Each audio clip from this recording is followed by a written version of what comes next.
Assalamualaikum warahmatullahi wabarakatuh. Alhamdulillah wassalatu wassalamu ala Rasulillah Sayyidina Muhammad ibn Abdullah wa ala alihi washabbihi wa mawalah. La haula la quwwata illa billah. Amma ba'd. Yang saya hormati panitia 2 abad khusus di bidang turos Gus Rif An-Nasir, yang saya hormati para asatidz, muallimin muallimat, dan juga teman-teman dari muallimin dan muallimat yang menyempatkan hadir di tengah siang, menjelang siang yang penuh berkah ini.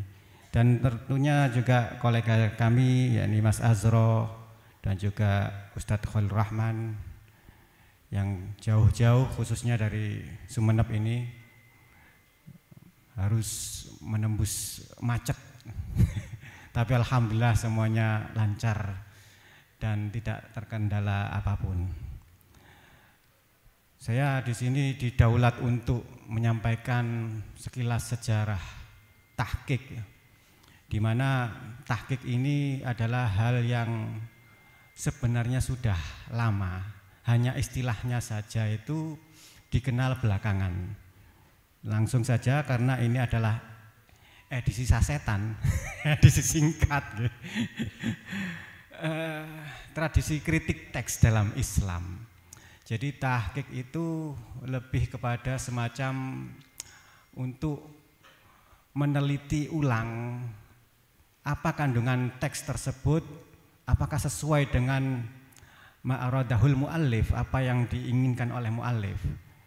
Sehingga tahqiq ini mutlak diperlukan. Mengingat Islam sendiri itu memiliki tradisi mengenal teks itu dari 3 cara. Yang pertama adalah lisan, kemudian tulisan, dan terakhir adalah cetakan. Lisan ini mafhum kita pahami, mafhum kita ketahui bahwa dulu Rasulullah menyampaikan wahyu, lalu dihafalkan oleh para sahabat. Kemudian hadis juga begitu, Rasulullah menyampaikan lalu dihafalkan oleh para sahabat. Tapi kemudian banyak sekali sahabat yang khususnya hafal Quran meninggal di dalam perang Yamamah. Lalu Abu Bakar menginisiasi untuk mengumpulkan dan menuliskan wahyu Al-Quran itu, tentunya dengan proses verifikasi, diteliti kembali apakah ini wahyu ataukah ini makalah. Ini akhirnya awal mula dari situ jika kita melihat ke belakang.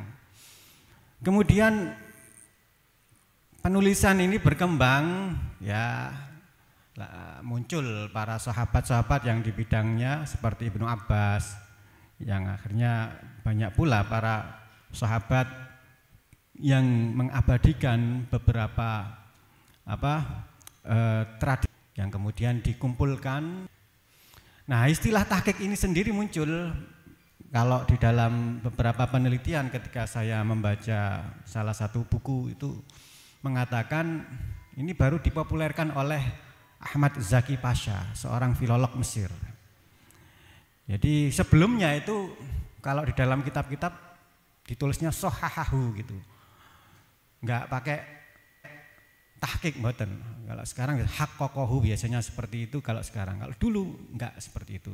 Yani sohahahu atau mungkin semacam sudah ditasheh atau dikoreksi ngoten. Istilah tahqiq ini ya oleh sebagian mengatakan yang memunculkan adalah Ahmad Zaki Pasha. Tahqiq ini artinya adalah mengoreksi, memverifikasi keotentikan naskah agar bebas dari kesalahan penyalinan. Syekh Ramadan Abdul Tawwab menjelaskan bahwa dalam tradisi barat tahqiq ini dikenal dengan filologi, yang akhirnya muncul pakar-pakar filolog dari luar negeri. Kalau dari dunia Islam itu yang paling populer dari Mesir itu ada Abdus Salam Harun. Itu yang populer dan menjadi rujukan hingga saat ini. Beliau adalah muhaqqiq senior. Kemudian pada era-era sekarang yang paling menjadi rujukan banyak orang itu diantaranya adalah terbitan Darul Minhaj biasanya ngoten. Itu ada Syekh Syadi Arbas. Syekh Syadi Arbas itu guru kami ketika kami mengadakan ikut daurah di Cianjur. Syekh Syadi Arbas itu murid daripada Syekh Hasan Hito, kemudian juga Ramadan Al-Buti, banyak sekali beliau berkecimpung di dunia tahqiq itu. Dan perlu kita pahami bahwa sebenarnya kalau kerucutkan ke atas lagi, tradisi tahqiq ini sebenarnya sudah include dalam dunia al-jarh wa ta'dil fan ulumul hadis. Bagaimana para perawi ketika meriwayatkan, bagaimana para perawi mengambil redaksi atau mungkin riwayat hadis, itu semuanya harus melalui seleksi ketat. Kalau toh ada satu saja orang yang meriwayatkan hadis tapi dia punya kebiasaan buruk, maka itu akan tertolak. Itu ada salah satu cerita masyhur, kalau nggak salah itu Imam Bukhari itu ketika mau mengambil riwayat hadis, ternyata orang yang akan diambil riwayat hadis tersebut membohongi kucing kalau nggak salah itu. Saya ini kucingnya dibohongi, masa dia mau diambil hadisnya. Apalagi nanti kalau sudah diriwayatkan beberapa redaksi hadis, ini bisa-bisa ada kekeliruan itu. Nah, kalau kekeliruan itu fatal, maka berakibat pada istimbatul hukum di dalam Islam. Kemudian urgensinya mempelajari ilmu tahqiq itu apa sih? Ngapain kita harus mempelajari ilmu tahqiq ini? Pertama, menjaga validitas ilmiah dan keaslian teks klasik, mencegah penyimpangan makna dan menjadi dasar ijtihad dan istinbat hukum yang saya sampaikan tadi, dan mendukung pembaruan hukum Islam yang relevan. Ini saya mau berkisah seperti yang terjadi dalam karya Syekhona Khalil Al-Matnus Syarif. Ini sempat viral dulu itu, bahwa di dalam salinan kitab beliau itu tertulis ya juzu ikhrajuz zakatil fitr bil qimah itu ya, yang masalah bil qimah itu. Ini oleh teman-teman LBM sempat diperdebatkan, loh kok boleh mengeluarkan zakat fitrah dengan qimah atau dengan aji kerto, dengan uang. Apa landasannya Mbah Khalil gitu. Padahal zakat fitrah nggak bisa dikurskan menjadi uang. Madhab Syafi'i nggak ada di situ. Saya sampai ditanyain sama ketua LBM waktu itu. Coba saya konfirmasi ke zuriyahnya. Saya langsung konfirmasi ke zuriyahnya, ke Lora Usman. Kata Lora Usman, loh itu nggak ada yang mengkritik atau mungkin memprotes tentang mengeluarkan zakat fitrah berupa uang di era Mbah Khalil itu.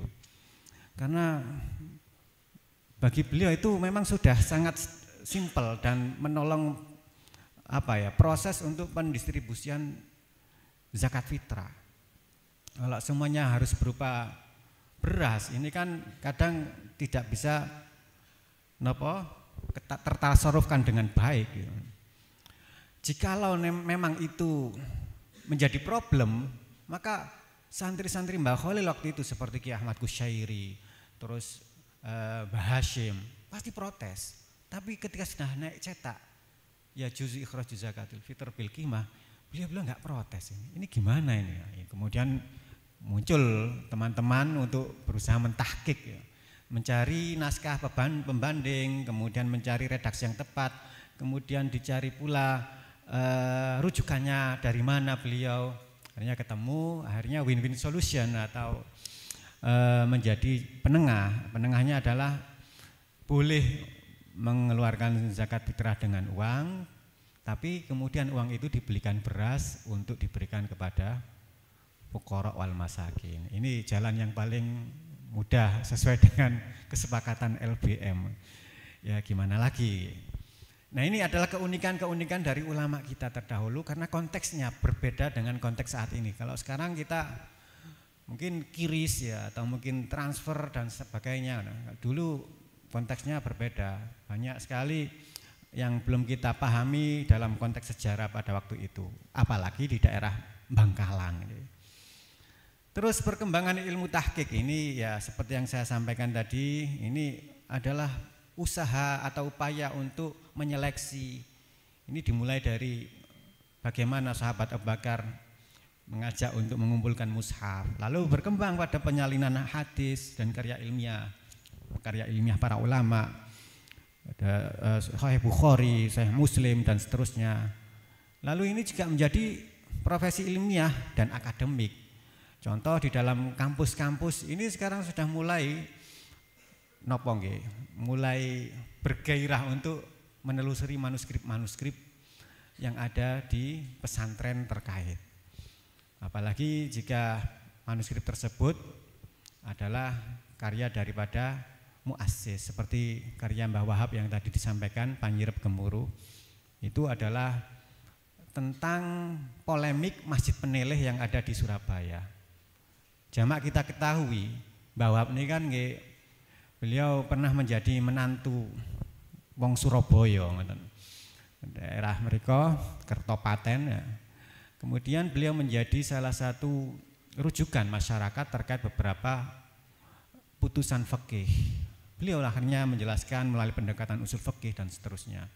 Masjid Peneleh ini adalah masjid tua yang konon dalam beberapa manuskrip, kalau nggak salah naskah Sunan Bonang, saya pernah dikasih informasi sama Ketua Yayasan Masjid Peneleh. Masjid Peneleh itu didirikan oleh Sunan Ampel. Dan di situ banyak makam. Ketika ada perluasan masjid, otomatis makam itu akan dipindah. Dan beberapa jenazah yang ada di dalam itu ada yang masih utuh, ada yang sudah tinggal tunggalang belulang. Ini menjadi pembahasan unik di dalam kitab Panyirep Gemuruh. Yaitu nanti mungkin bisalah ada kelanjutan tentang hal ini dalam manuskrip Mbah Wahab tadi. Kemudian ilmuwan Bawarat menyebutnya tahqiq itu sebagai filologi. Dan metode tahqiq berkembang dengan cara perbandingan naskah atau muqabalah. Ini sebenarnya PowerPoint-nya masih panjang ini, tapi ya saya ringkas saja. Bahkan kalau di dalam buku yang ditulis oleh Prof. Nabila Lubis, ibu daripada Prof. Amani Lubis, mantan rektor Syarif Hidayatullah, itu mengatakan bahwa buku-buku penting dulu itu banyak yang telah dicetak di Eropa sana, di Italia. Karena memang Islam waktu itu kan ekspansi dan berdiaspora, tokoh-tokohnya di mana. Kemudian ketika penaklukan itu Islam bisa menahan beberapa tokoh yang mana tokoh itu adalah tokoh-tokoh yang penting dalam perkembangan keilmuan di daerahnya. Di antaranya tokoh itu ada pendeta yang memang sangat aware terhadap teks atau naskah. Dia akhirnya dimintain tenaganya untuk mentahqiq atau mungkin menyeleksi teks-teks yang sudah mereka selamatkan oleh pasukan Islam itu. Dan di antaranya ya teks-teks kitab-kitab lama, bahkan Al-Quran juga ada yang manuskrip lama. Dia ikut di situ, menjadi semacam kepala tim yang menyeleksi, pendeta itu. Ini kan ajib ini, artinya ada hal yang sangat penting di situ yang kemudian bisa kita selamatkan dan diaplikasikan di era sekarang. Karena dunia ini lak bunder guys, kok kasusnya muter ya. Biyen zamane celana cutbre, akhirnya tadi semakin kecil nyempit akhirnya wis konten niku bulet ae, balik mana nih sarungan. Sekarang mulai tradisi sarungan lagi. Jadi konten niku. Terus jenis manuskrip sendiri ini ada dari lontar, ada kertas deluang, kertas Eropa. Kertas Eropa itu kalau kita senter, seandainya jenengan punya manuskrip ya. Kemudian jenengan lihat ini kertasnya Eropa ataukah tidak, jenengan senter mawon. Apakah ada gambar singanya ataukah tidak? Biasanya ada itu di sini gambar, ada watermarknya. Itu berarti kertas Eropa. Jika tidak, biasanya lebih tua lagi daluang. Atau mungkin dari lontar-lontar kuno. Jenengan semerap nanggone film Menapa sahur sepuh tahun biasa lah wonten nggih, keropak atau ngoten niku. Bahkan ada yang model ini dilipat nggih kados napa nggih, prasasti ta napa sing kayak ngenten niku lah napa diputer wong lawas ngoten ngaran kan. Terus di dalamnya itu banyak sekali ajaran-ajaran atau ilmu-ilmu yang tersampaikan, ada ilmu fikih, ada tauhid, ada tasawuf, tafsir dan lain-lain. Bahkan ada catatan pribadi. Catatan pribadi seperti aku nyilih kitab iki, nenggone kiai iki, itu juga ada. Lalu yang perlu kita ketahui sendiri bersama adalah kertas itu pertama kali ditemukan oleh jenenge Sailun ini di Cina ini. Dan pembuatan kertas menyebar ke dunia Islam setelah perang Talas 751 Masehi. Pancen awake dhewe kate jauh dari produk Cina itu sulit ya. Yang mempromosikan itu Pak Ali Markus, cintailah produk-produk Indonesia, tapi orangnya orang Cina.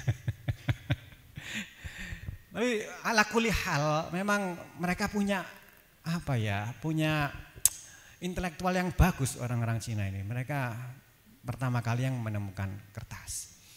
Lalu teknik identifikasi manuskrip, jika jenengan menemukan manuskrip di rumah atau di perpustakaan, pertama yang harus jenengan awali adalah observasi, jenengan catat detail fisiknya, ini fisiknya kondisinya baik ataukah mboten, ini harus semua dicatat. Judul, nomor, tempat, ukuran, ini semua harus jenengan catat. Terus dianalisis, isine tentang nopo, apakah tentang mujarobat ataukah tentang kumpulan-kumpulan hadis, ini harus sampai catat, dianalisis. Konteks penulisannya seperti